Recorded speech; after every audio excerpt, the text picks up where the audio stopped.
اللہ کے نبی نے فرمایا نساء کاسیات عاریات ممیلات و مائلات، ایک ایسا زمانہ آ جائے گا کہ تم عورتوں کو دیکھو گے کہ بظاہر تو وہ کپڑے پہنے ہوئے ہوں گی لیکن حقیقت میں وہ کپڑے نہیں ہوں گے، وہ اندر سے برہنہ ہوں گی، اندر سے ننگی ہوں گی۔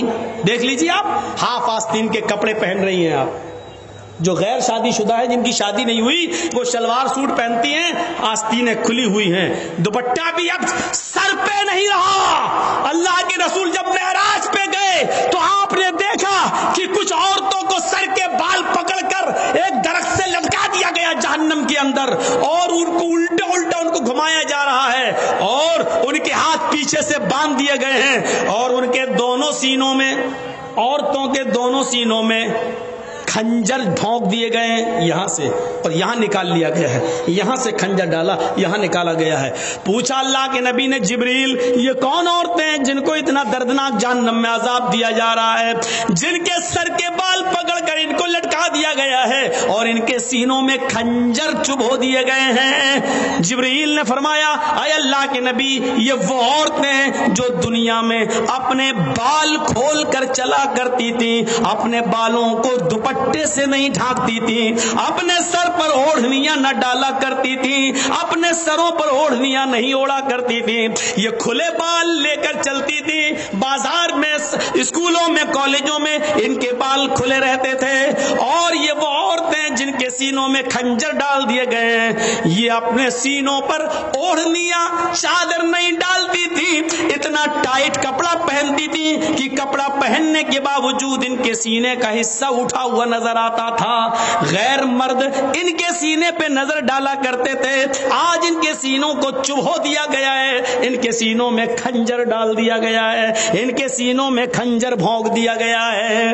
ہماری ماں بہنیں یہ عذاب پہ کہیں مبتلا نہ ہوں، ان کے سر کے بال پکڑ کر ان کو لٹکایا نہ جائے، ان کے سینوں میں کہیں کھنجر نہ چبھو جائیں۔ ان کو کہو اپنی بیٹیوں سے اسکول میں جائے تو کم سے کم اوڑھنیاں اور ڈھیلی چادر اپنے جسموں پہ ڈال لیں۔ فرمایا ایک ایسا زمانہ آ جائے گا کہ عورتوں کو دیکھو گی کہ کپڑے پہننے کے باوجود ننگی ہوں گی، ممیلات و مائلات، لوگوں کی طرف مائل ہوں گی اور ان کو اپنی طرف مائل کریں گی، اتنا میک اپ کریں گی، لال رنگ کا کپڑا تو لال رنگ کی لپسٹک، بلو رنگ کا کپڑا تو بلو رنگ کی لپسٹک، ہرے رنگ کا کپڑا تو ہرے رنگ کی لپسٹک، میچنگ نہیں بگڑنی چاہیے، میچنگ نہیں بگڑنی چاہیے۔ یہ میک اپ اتنا کریں گی کہ نوجوانوں کو اپنی طرف کھینچیں گی اور خود نوجوانوں کی طرف کھنچ جائیں گی۔ لا يدخلن الجنت ولا یجدن ریحھا، یہ عورتوں کو جب دیکھو تو سمجھ لینا یہ عورتیں کبھی جنت میں داخل نہیں ہوں گی اور جنت کی خوشبو بھی نہیں پائیں گی۔ ایسی عورتوں پر اللہ نے جہنم واجب کر دی اور جنت کو حرام کر دیا، یہ عورتیں کبھی جنت کے اندر داخل نہیں ہوں گی۔ جنت میں داخلے کے لیے ڈھیلا ڈھالا کپڑا ضروری ہے، پردہ ضروری ہے۔ حضرت فاطمہ کا انتقال کا وقت آیا تو رو رہی تھی، کہا علی نے کیوں رو رہی ہو، ایک دن تو سب کو اس دنیا سے جانا ہے۔ کہا علی میرے شوہر میری ایک وصیت ہے اس کو یاد رکھنا، بتاؤ تم میری بیوی ہی نہیں محمد رسول اللہ کی بیٹی بھی ہو، بتاؤ کیا وصیت ہے؟ فرمایا جب میرا انتقال ہو جائے، میری روح نکل جائے تو مجھے رات میں دفنانا، دن میں نہیں۔ عشاء کی نماز کے بعد اندھیرے میں میرا جنازہ لے کر قبرستان جانا، دن میں نہیں۔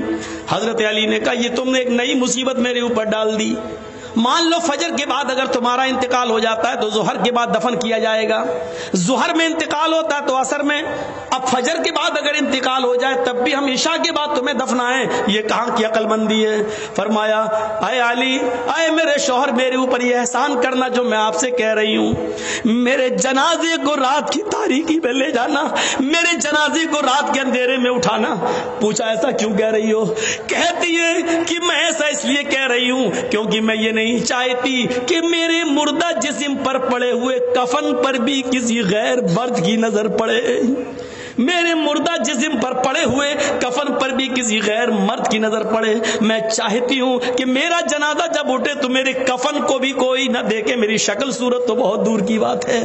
حضرت فاطمہ کی یہ نصیحت تھپڑ مار رہی ہے آج ہماری بیٹیوں اور ہماری بیویوں کے منہ پر, ہماری عورتوں کے منہ پر غور کریں. مرنے کے بعد کوئی نکاح نہیں کر سکتا ہے, مرنے کے بعد کوئی کسی سے دلچسپی نہیں رکھتا ہے. کتنی خوبصورت لڑکی کیوں نہ زمین پہ پڑی ہو, اگر مر گئی تو اس کی طرف کوئی انٹرسٹ نہیں لیتا ہے. لیکن حضرت فاطمہ کیا کہہ رہی ہیں کہ میرے انتقال کے بعد میرے مرے ہوئے جسم پر پڑے ہوئے کفن پر بھی کسی غیر مرد کی نظر نہ پڑے. ایک طرف اس پردے کو دیکھیے اور ایک طرف ہمارا سماج, ہماری سوسائٹی, اور اس سوسائٹی میں گھومنے والی آوارہ گائیں, آوارہ بھیڑوں کو دیکھیے.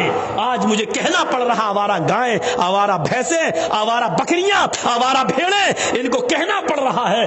آپ یہ مت کہیے کہ مولانا جرجیس مثال غلط دے رہے ہیں. ضرورت پڑنے پر قرآن نے بھی چوپایوں کی مثال دی ہے. اولئک کالانعام بل ہم اضل, یہ چوپایوں کی طرح ہیں بلکہ ان سے بھی زیادہ گئے گزرے. جب قرآن انسان کو اللہ چوپایوں کی طرح کہہ سکتا ہے, اگر ہم نے ان کو بے لگام گھوڑی اور بے لگام اونٹنی یا ہم نے آوارہ بھیڑوں بکری کہہ دیا تو کوئی غلط نہیں کیا, کوئی غلط نہیں کیا. ہمیں اپنے معاشرے پر نظر ڈالنا ہے. میرے بھائیوں, 1:02 ہو چکا ہے.